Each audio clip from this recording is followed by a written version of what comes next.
Hello all, we're here for an update now. As you may have noticed on a YouTube short video, we have some additional parts now added to the tank. Went to the local pet store I have here. Forget which store it was. I think it was like PetSmart or Petco because I was trying to get some new heaters. But I picked up start off with this. It's a 150 watt lamp. Lamp. This does not include the bulb or heating element. This is just the dome lamp with the cord. And I also picked up a ceramic heating element, 100 watt.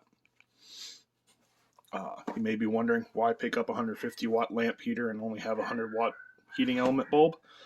Well, I can always go down in my element that I stick inside the lamp, but I can't go up. So that's the reason why I can't stick a 100 watt bulb in this 75 watt lamp, but I can stick a 100 watt heating element in a 150 watt lamp. But as you can see, we have our new lamp set up here. So this is strictly now set up as I've had it on for a little while, so it's hot, so I'm trying not to touch it. But this is how our main heating source is now currently. So we have our main heat source here. This part of the dual lamp is the night red light to provide heat and warmth at night. And then this side is our daylight UV bulb, which is now what is illuminating up the tank now.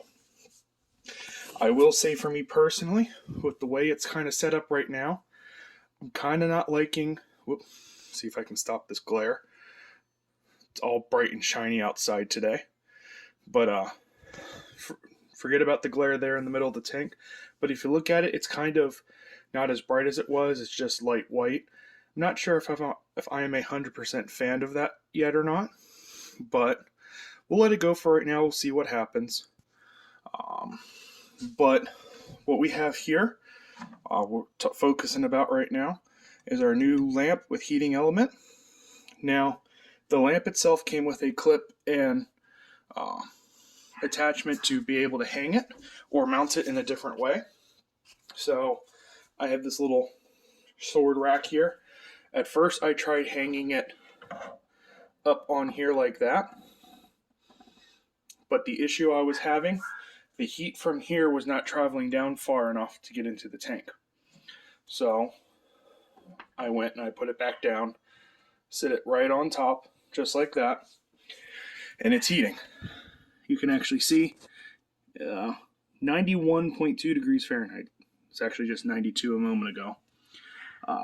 But we are in the low upper range of what is needed for the hot side of a bearded dragon.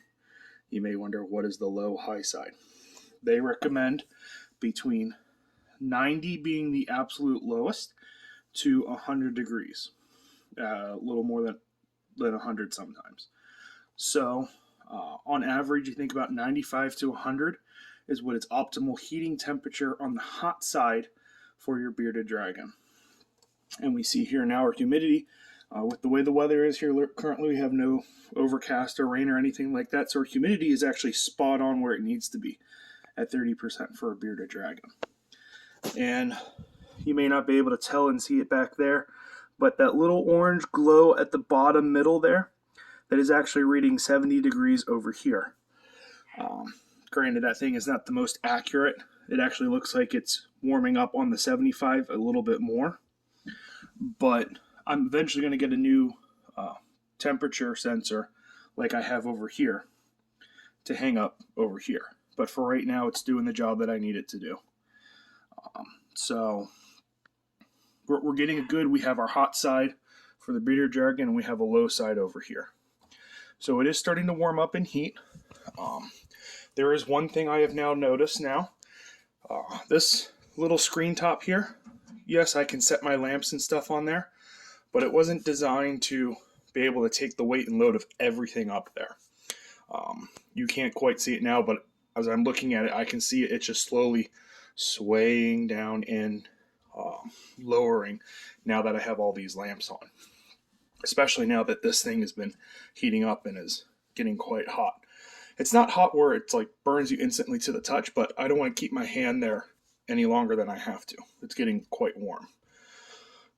So with that being said, I am going to be trying to make some sort of stand light lamp thing, because I have a bunch of scrap wood that I might be able to make it work with or figure something out.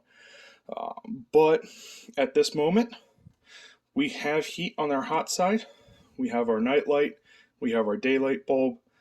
So technically, we have achieved success in that of getting a appropriate air temperature for both during our night with our heat lamp. Remember, we got it up to about 82, 83 degrees at night. Still warm enough to keep our bearded dragon happy. We have our UV daylight bulb that we got with our initial kit and lamp. And now we have a proper heating source for during the day with our 150 watt lamp and our 100 watt ceramic heating element emitter. So with that being said, technically, like I said, we have the appropriate needs to have a bearded dragon housed in here. We have a 30% humidity level, so I'm going to seriously start looking at bearded dragons and the different morphs and things like that. And when I go and start looking at bearded dragons, I'll take videos and show you that as well. But I don't know with this video if I'm going to link it up with another video like when I'm making these lamp stands, or if this is going to be its own. So you and I will just have to both wait and see what happens and gets posted on YouTube. But I think I'm going to try to make the video lamp stand attached onto the end of this, and we'll go from there. But for right now, we're signing off.